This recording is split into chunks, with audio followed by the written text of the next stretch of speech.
Thought it was a solid day today.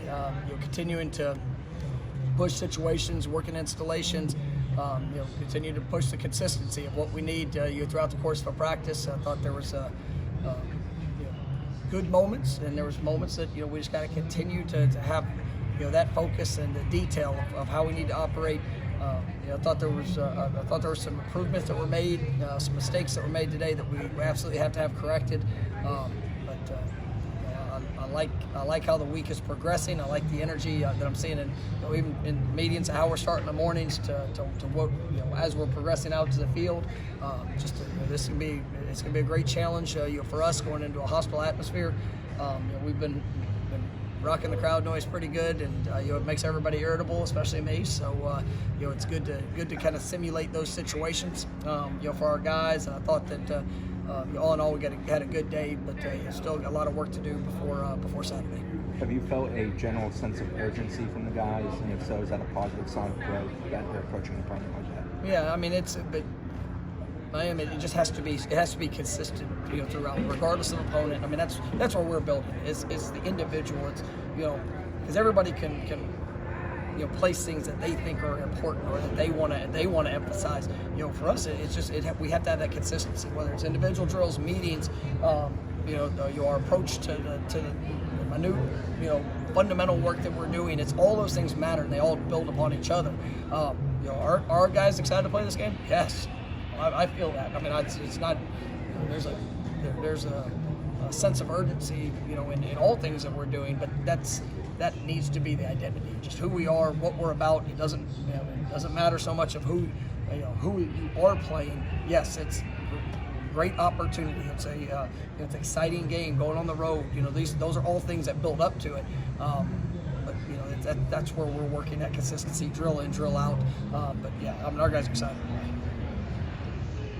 Is the secondary generally playing a little more confidence, faster, quicker the last few weeks? It seems like today in practice they were all over the place consistently. Yeah, their group's coming along, and I mean it's one that's getting challenged. We're so young there too. I mean you look throughout either newcomer or just the youth that's back there. Every day those guys are going to get better. They're going to continue to grow.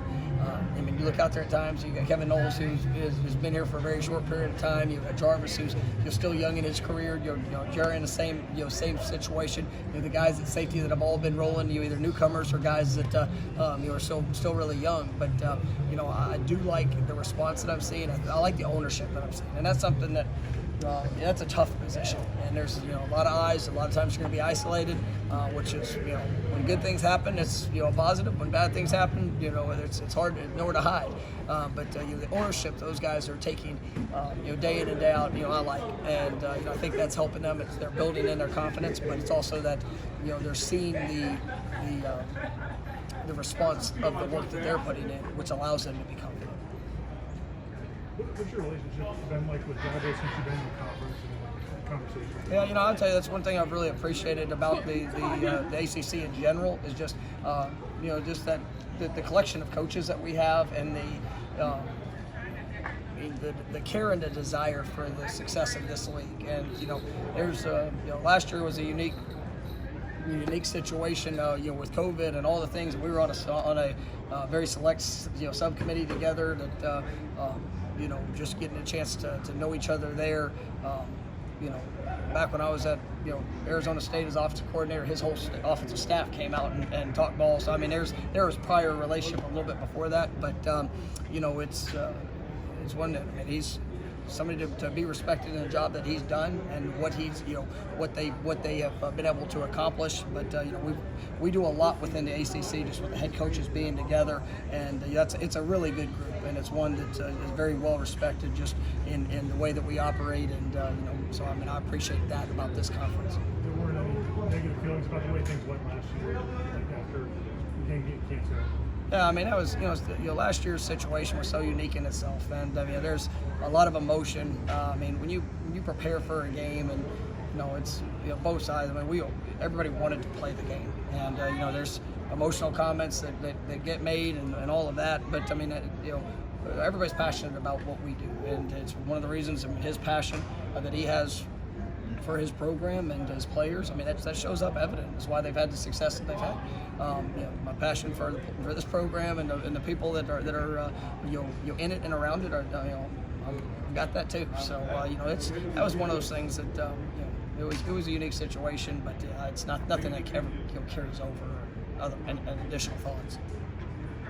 It's sort of like well known that Clemson puts effort into intercepting signals. Does that affect the way you guys have prepared this week for calling the game? Yeah, I mean, it's something we always put. I go into each week with that thought process and approach that's a possibility, and so we put a lot of time into how we try to disguise our signals and what we how we do that. But also there are certain times that you'll see different ways of operation to be able to work that. But at the end of the day, it's as much formationally and understanding of what people are seeing, but you don't want to give up any information that is any easier than what somebody could have, and being able just to try to align to it. So at the end of the day, we think about it, but it's every week that we try to have that thought process of plan. Anything else? And you mentioned the excitement of this team going into this game, and just how important is it to have that sense of belief when you go into a game where it's going to be a hostile environment, and just everything this team has been through, that they do believe that this is a game that you guys can win. Yeah, and that's where those even those past experiences, the North Carolina game, going on the road, against odds, and kind of all the history of how we had played on the road in the recent years, and you have to get over that. You have to show that you can get over that. And when we started off that game, down 10-0, there wasn't a moment to feel good. But what I liked is I saw a confidence in the work that had gone into it, that you could overcome, that you could respond, and whenever we were able to do that, it gives you a different, a different, I say not belief, but I mean it's the confidence that has emerged through the experience, and so we're going to continue to push on that, and we got some energy as you can hear. But our guys they're excited about the opportunity to go to compete, and we understand what we're going into, and but at the end of the day, how we prepare, what we do, that's gonna impact the game as much as what any history says. Thank you. All right, thank you guys. Thanks, Coach.